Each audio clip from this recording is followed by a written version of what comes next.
Picture line number 2 will be the throwaway. Now again, we're going to use a very basic entry into the throwaway, the first 3 steps of a Viennese cross. We will dance our throwaway, and for our exit, we will recover to promenade position. We'd now like to dance it for you.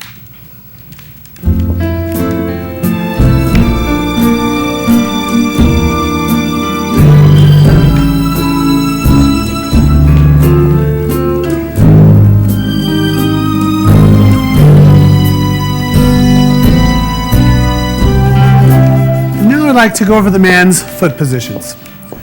So gentlemen, we have just finished our first 3 steps of our Viennese cross. Your right foot is free. We will commence back right, back left, swiveling through a sideward position, pointing the right foot. As I rotate the body, finishing the line, I then transfer weight to my right foot, collecting up to promenade position, brushing, and then forward left. And now for your footwork. We have, starting on the right foot, toe heel, pointing the toe of the right foot as we rotate through. We then collect toe heel to the right foot, left foot brushes to right foot, stepping out, toe heel. And now for your technique.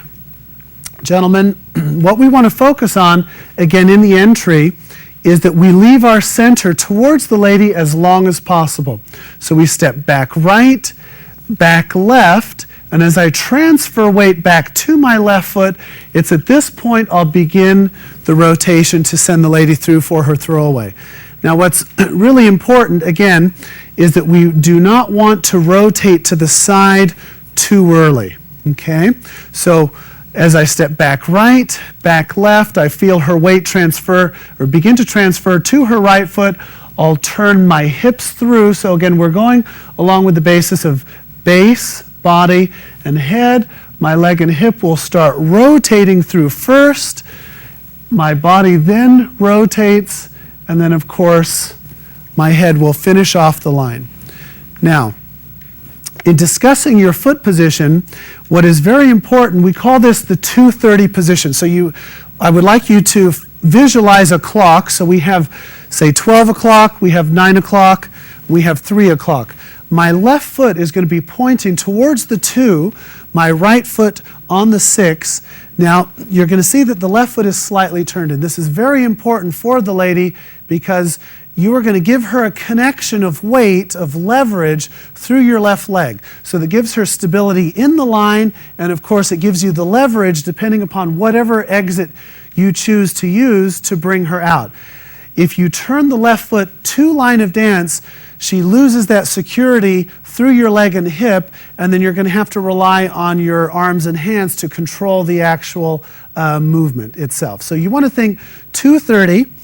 Now, from this position, one of the things that is different from an oversway is the amount of rotation. What I'm going to focus on as I finish my throwaway itself is my belt buckle or center will turn all the way to line of dance, right? An oversway, so that she would not bring her foot through, would have maybe gone to a slight diagonal. So the amount of rotation is much greater in a throwaway. So I'm going to do it backing the camera so you can see how much I will rotate through as I step back. I'm still with the lady with my center. I rotate through. You can see my leg and hip are rotating all the way to the camera. You'll see my head is lined up with my spine. We'll try that from one more angle here so you can see how my hips will rotate first. So from here, in terms of the lead, again, it's base, body, head. You'll see my leg and hip turning as a lever.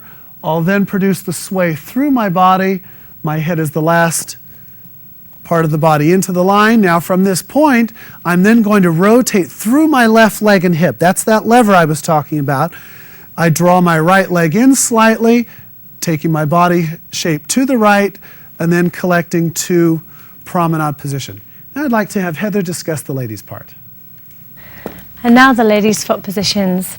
After taking it from the first 3 steps of a Viennese cross, the lady's going to step forward on the left foot, forward on the right foot, swiveling to a backing position.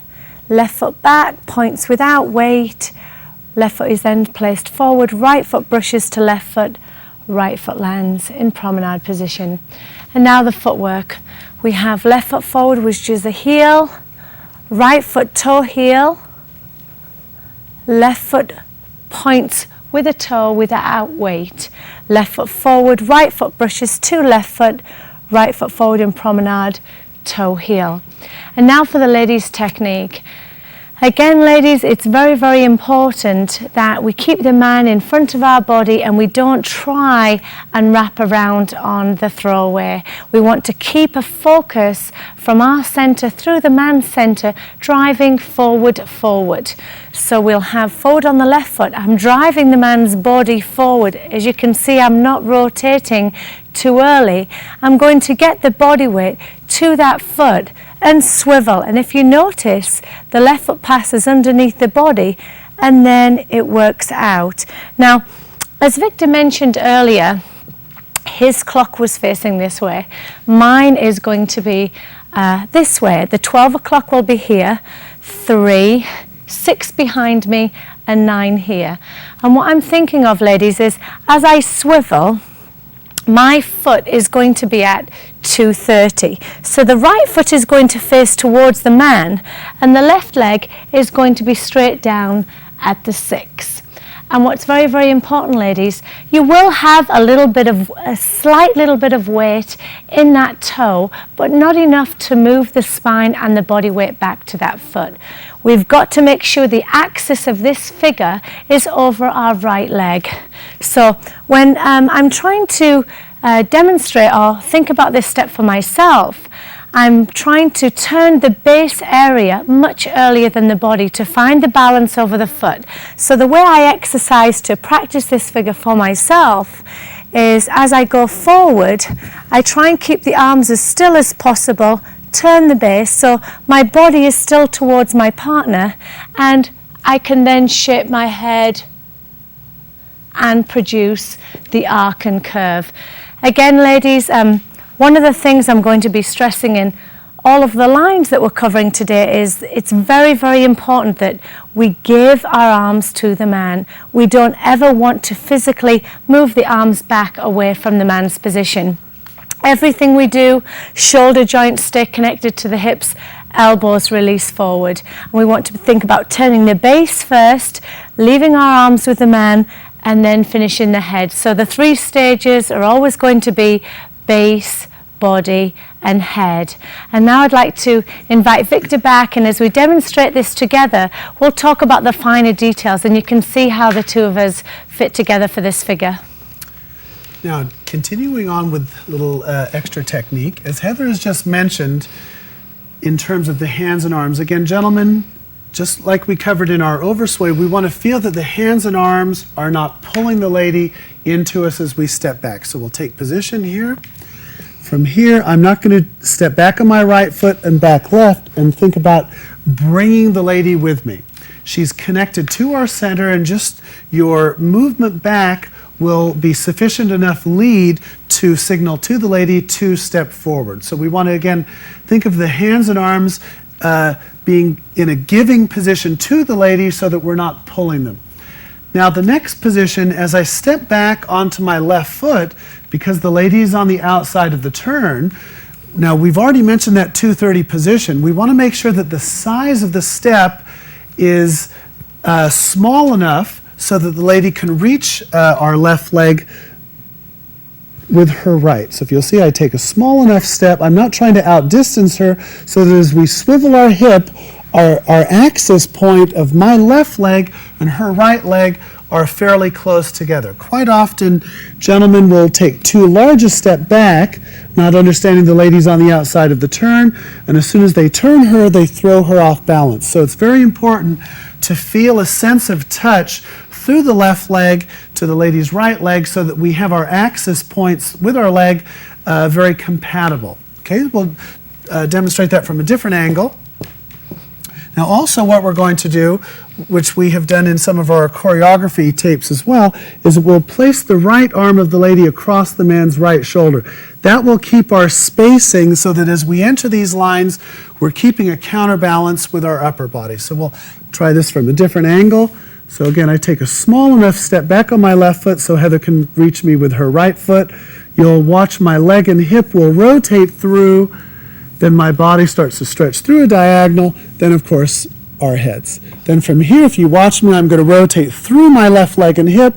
That will bring her across to a sideward position for our promenade position. And now a couple of things I'd like to talk about with a lady.